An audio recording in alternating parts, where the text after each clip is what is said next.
Olá, Veckers! Tudo bem com vocês? Dá uma olhada, hoje estamos bem diferentes. Estamos aqui com um grupo muito especial, a galera do Biocrio, Pavel, Perrenu e o grande mestre Heron. Estamos aqui para fortalecer os seus estudos para o Enem, que aliás está chegando, né? Então escolhemos uma questão belíssima, clássica da FUVEST, né, Perrenu? É isso mesmo, Lívia. Apesar de ser uma questão da FUVEST, que trata sobre Copérnico, Darwin e Freud, que poderia muito bem ser uma questão do Enem. Exato. Então vamos aproveitar para expandir nossos conhecimentos, fazer uma interdisciplinaridade muito bonita e vamos para a aula. Bom, para a gente começar então a nossa questão, nós vamos ler o enunciado com vocês da questão da FUVEST, bastante atual e contemporânea. Dessa maneira, a gente consegue compartilhar um raciocínio comum. Vamos lá? Das três seguintes formulações, primeiro a de Copérnico, a Terra não é o centro do mundo. Depois a de Darwin, não nascemos de Deus, mas viemos do macaco. E por último, a de Freud, não somos senhores de nossa própria consciência. Pode-se dizer que... Como você pode notar, a FUVEST traz uma questão de história que envolve a longa duração. O que isso significa? É como se nós estivéssemos lá nas profundezas do oceano, onde as correntes são lentas, são densas. A nossa temporalidade aqui, então, é uma temporalidade de longa duração. Perceberam a metáfora? É como se, à medida que a gente chegasse na superfície do oceano, nós encontrássemos correntes mais turbulentas, mais agitadas, e então a gente passa a estudar o que a gente chama de contexto, ou então de conjuntura. E depois a crista das ondas são os fatos sociais, são os acontecimentos ordinários e cotidianos. Em segundo lugar, além de ser uma questão de longa duração, é uma questão também que envolve o que a gente chama de história das mentalidades. Pois, afinal de contas, a questão envolve um recorte que vem de 1600 até 1900 e envolve a mudança de percepção, tanto científica quanto também de tempo. E para a gente começar então com essa história das mentalidades, vale chamar atenção para Copérnico e quem sabe colocá-lo para poder bater um papo com uma pintura de Vermeer, o geógrafo. Saca só a pintura. Como vocês podem notar, nós temos um cientista no momento de contemplação, isto é, cogitando a respeito de como a sua razão conseguiria interpretar e dominar a natureza.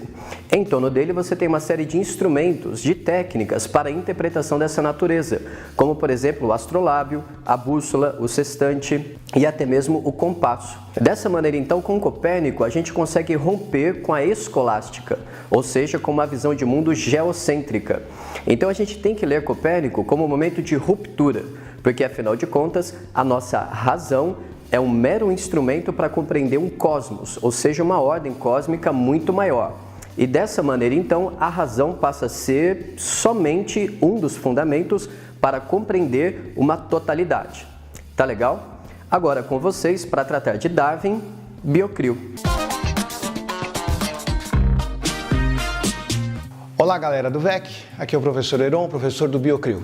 E eu vim dar minha contribuição na discussão sobre a participação de Darwin nesta questão da FUVEST. Dentro do contexto de que a modernidade é caracterizada pela crise da razão, o século XIX tem muito a contribuir para essa crise, com Darwin, Marx e Freud, para citar apenas três grandes pensadores. Particularmente, dentro da biologia, o século XIX tem muito a contribuir na mudança do pensamento. Além de Darwin com a teoria da evolução, nós temos a teoria celular de Schleiden e Schwann, em 1839.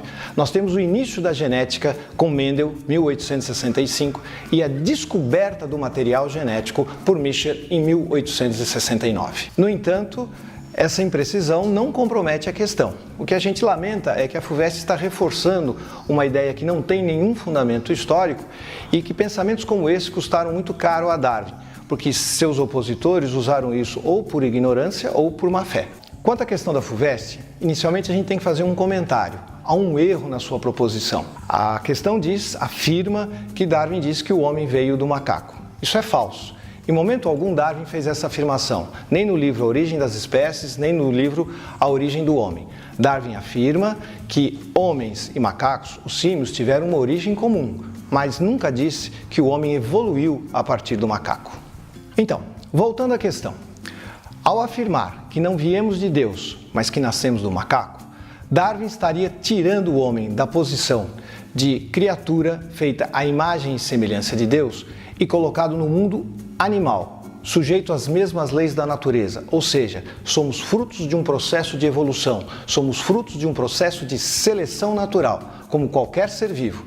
E, portanto, essas ideias contrariavam aquilo que se pensava no século XIX. E para darmos continuidade a esta análise da questão da FUVEST, eu convido o professor Rafael para falar com vocês sobre Freud. Além de ser considerado o pai da psicanálise, Freud também pode ser considerado um criador de uma nova ciência, uma invenção de uma nova forma de se fazer ciência. Freud viria a estabelecer um novo interpretar sobre o que chamaríamos de mente humana ou alma humana. Freud trabalharia com um novo conceito de psique.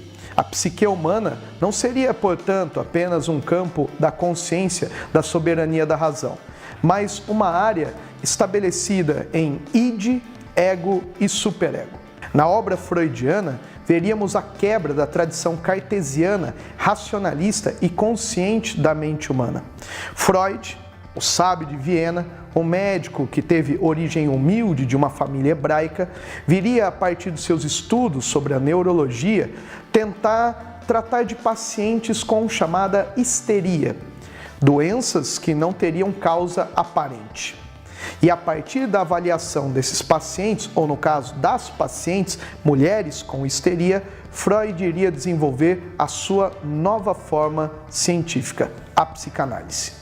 A histeria deveria, portanto, ter causas psíquicas e não necessariamente neuropsicológicas.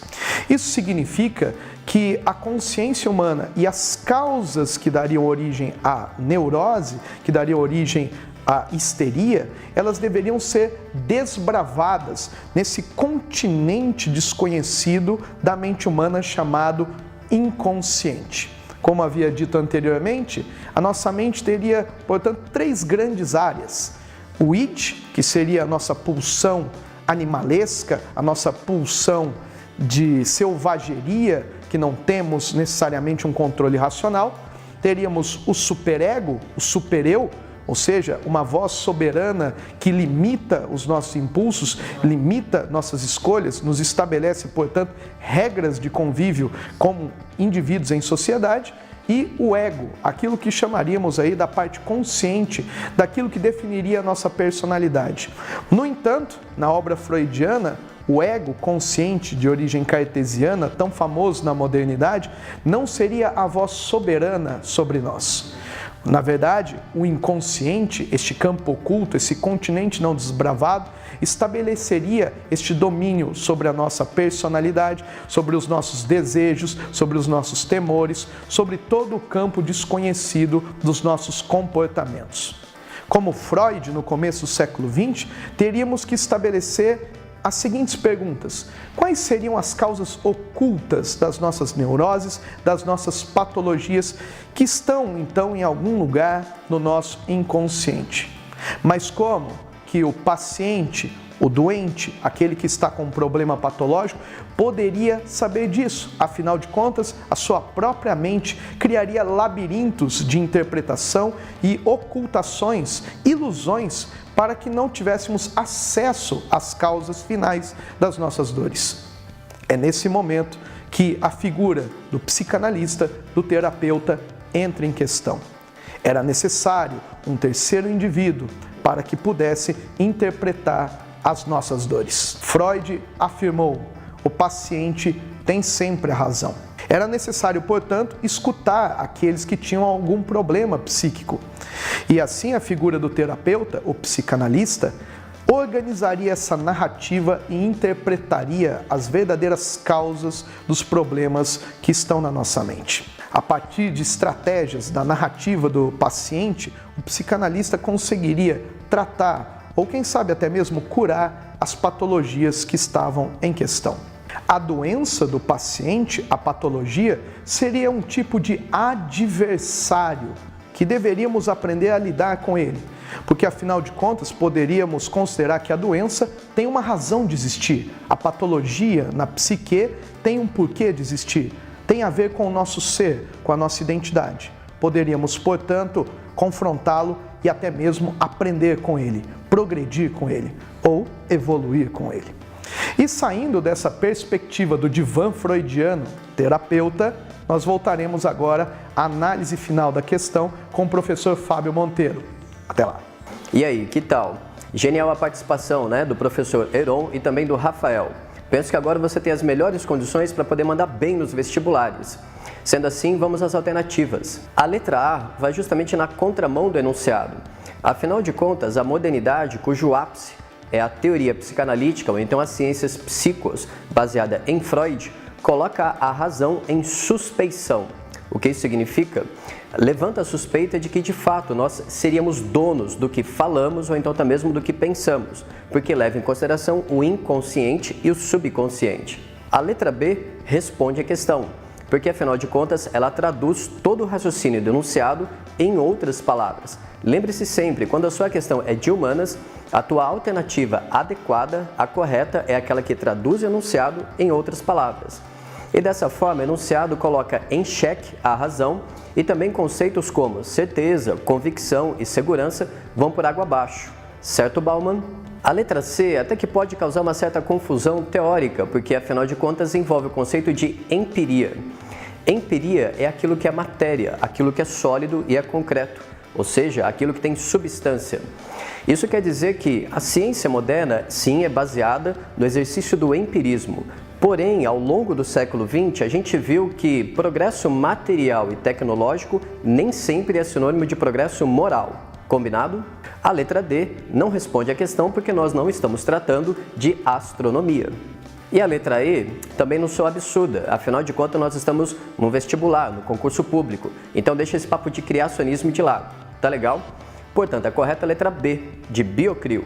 E aí, galera, gostaram da aula de hoje? Massa pra caramba, né? Hoje nós tivemos aqui o pessoal do Biocrio para ajudar nos seus estudos pro Enem. Obrigada, galera. Obrigadão mesmo. Valeu. E confira a participação do VEC lá no Biocrio também. Se inscreva, compartilhe com os amigos. Isso aí. O link do Biocrio tá aqui na descrição. Dê uma clicada lá, conheça melhor, que vale muito a pena. Esse pessoal é fera. Legal. Valeu. Tchau, tchau. Um abraço, valeu. Aí, pronto. Bem espontâneo, bem espontâneo.